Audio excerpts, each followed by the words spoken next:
Indonesia memiliki beragam tokoh yang memberi kontribusi kepada dunia pembelajaran ilmu sosial dan humaniora seperti Sartono Kartodirjo dan Nugroho Noto Susanto.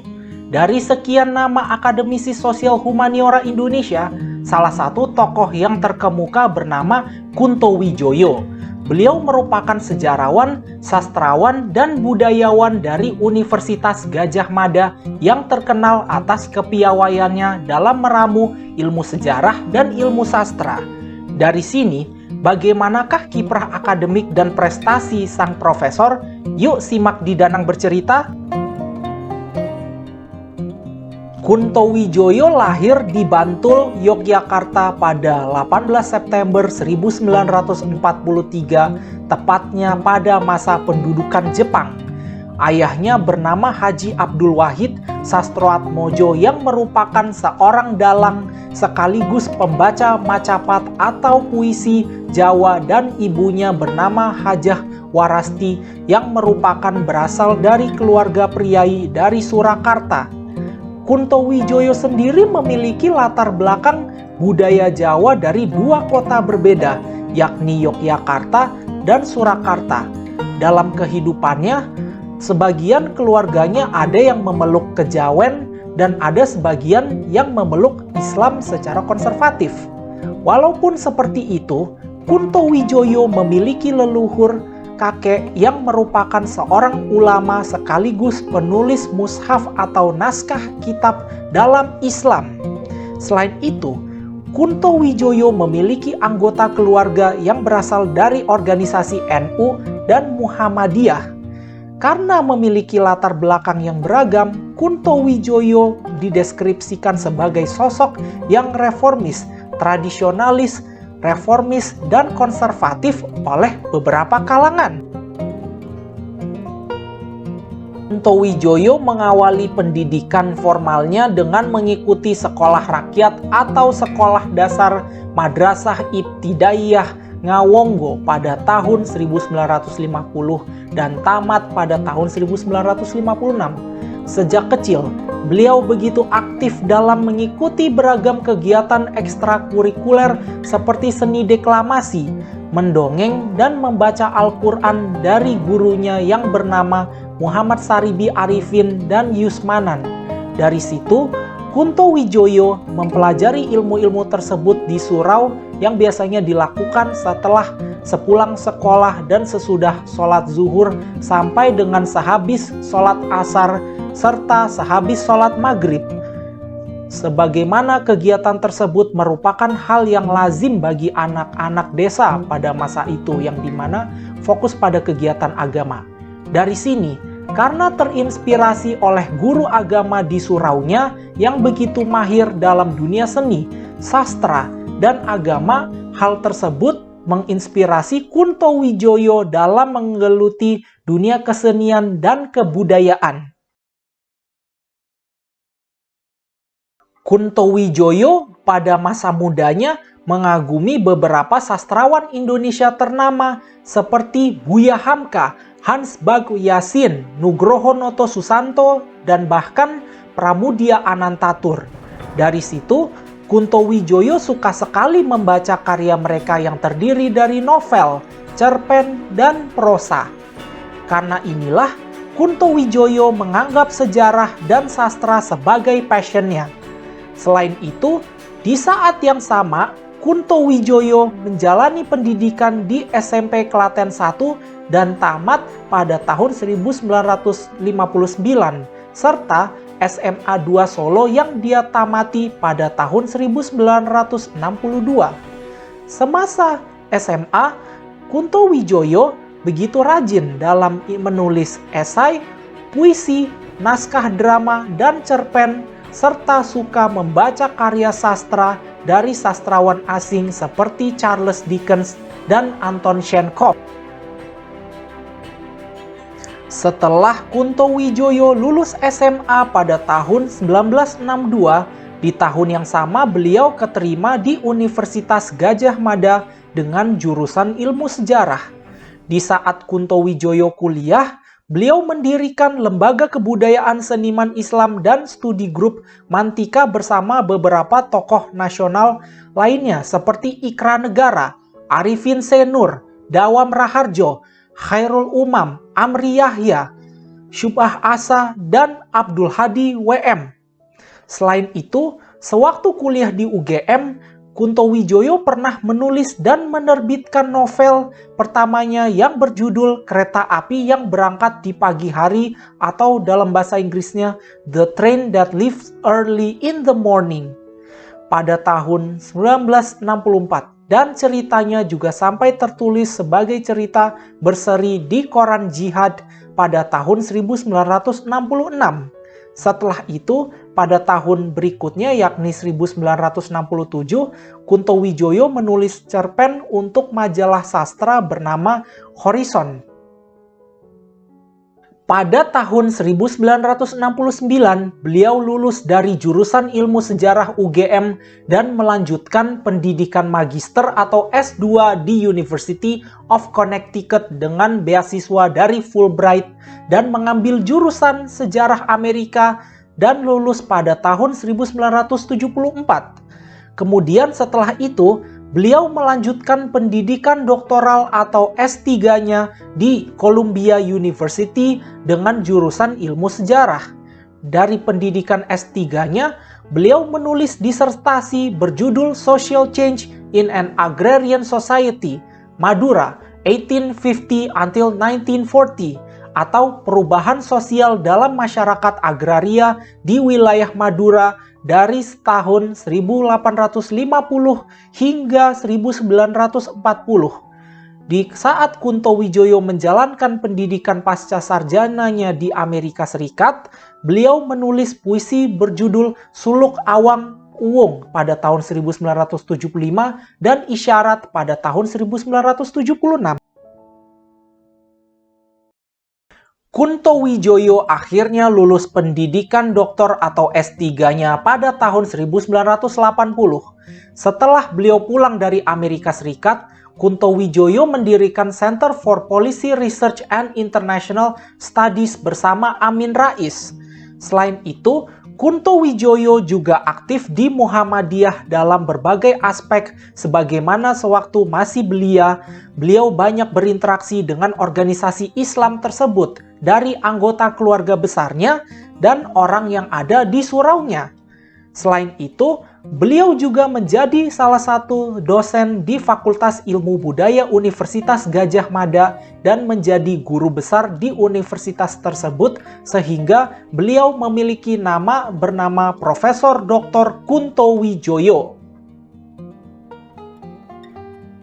Kunto Wijoyo memiliki gagasan terhadap tema sejarah sosial, bahwa tema tersebut memberi banyak penjelasan terhadap beragam peristiwa yang lebih mendekati keyakinan yang sebenarnya. Minimal sejarah sosial dapat memberikan peluang bagi penafsiran sejarah dari perspektif rakyat biasa, walaupun itu tidak mudah untuk digapai. Oleh karena itu, beragam keterangan mengenai hal tersebut biasanya ditulis oleh elit yang melihat dari perspektif penguasa. Ini disebabkan oleh penulisan sejarah masa lalu yang dimana diduga akan menjadi bias terhadap apresiasi penguasa. Bahkan dengan adanya penulisan semacam ini bisa membuat adanya glorifikasi terhadap kelompok penguasa tertentu.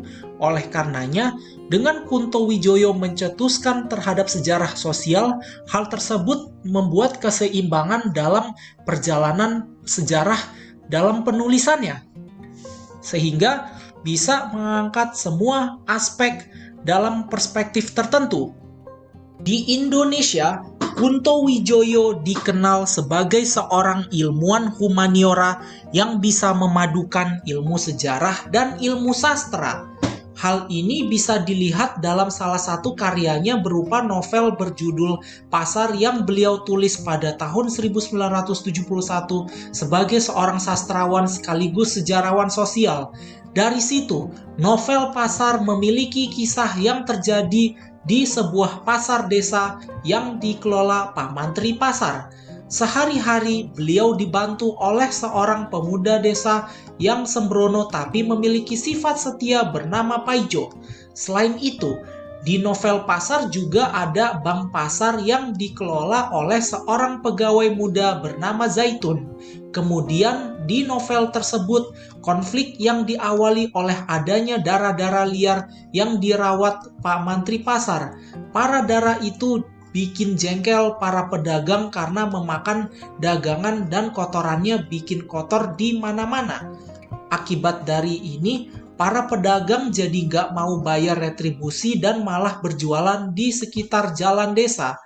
Kemudian, plot novel ini berlanjut pada hubungan Pak Mantri Pasar dan Zaitun yang menjadi renggang karenanya. Selain itu, pasar yang kotor dan pedagang yang kabur membuat bank pasar kehilangan nasabah. Dan plot ditambah rumit lagi dengan adanya Kasan Ngali, seorang saudagar kaya yang bermukim di seberang pasar dan membuka halamannya untuk dijadikan pasar baru.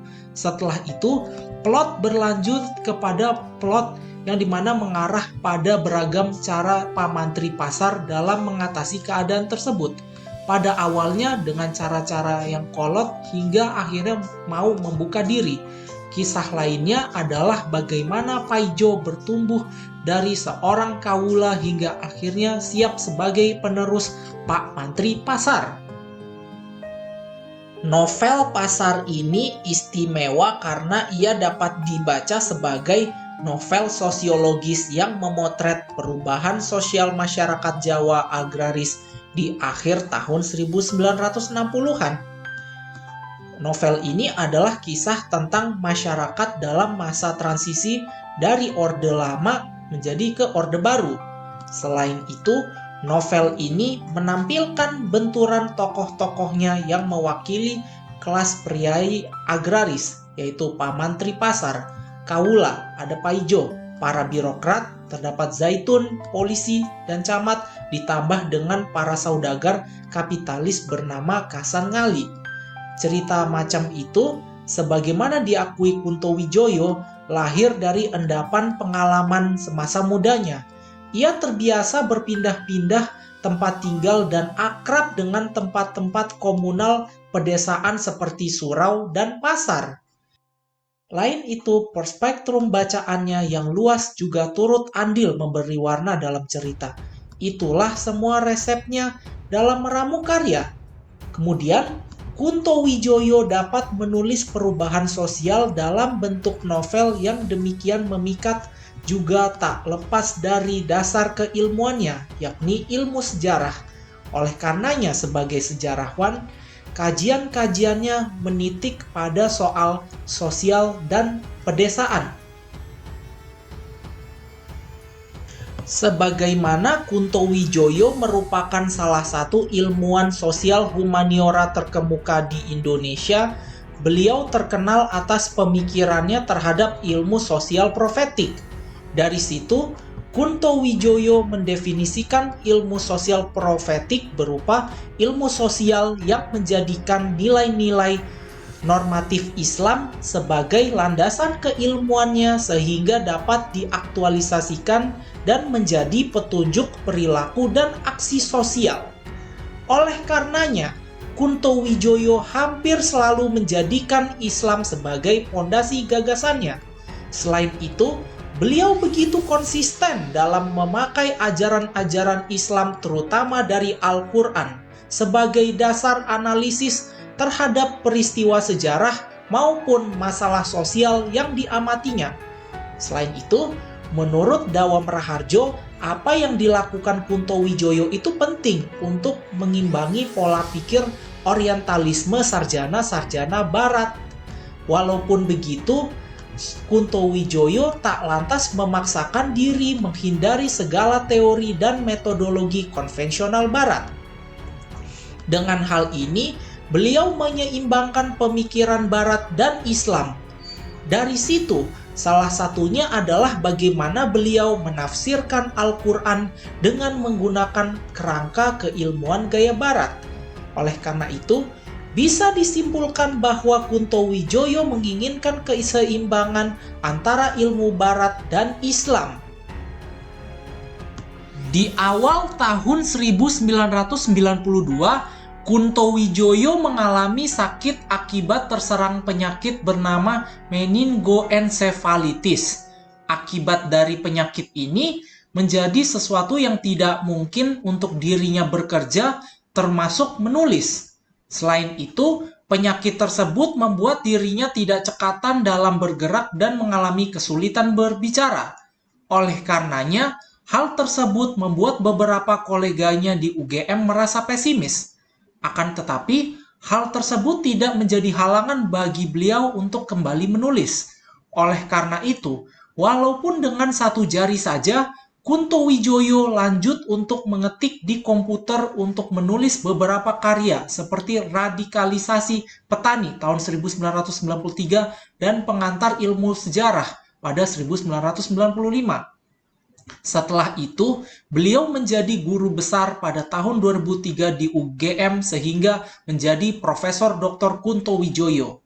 Akan tetapi, 2 tahun kemudian Kuntowijoyo meninggal akibat penyakit yang dideritanya sejak awal 1990-an. Almarhum meninggalkan seorang istri dan 2 orang anak. Dalam akhir cerita, Kuntowijoyo meninggalkan warisan yang beragam untuk perkembangan ilmu sosial humaniora di Indonesia, terutama di bidang sejarah.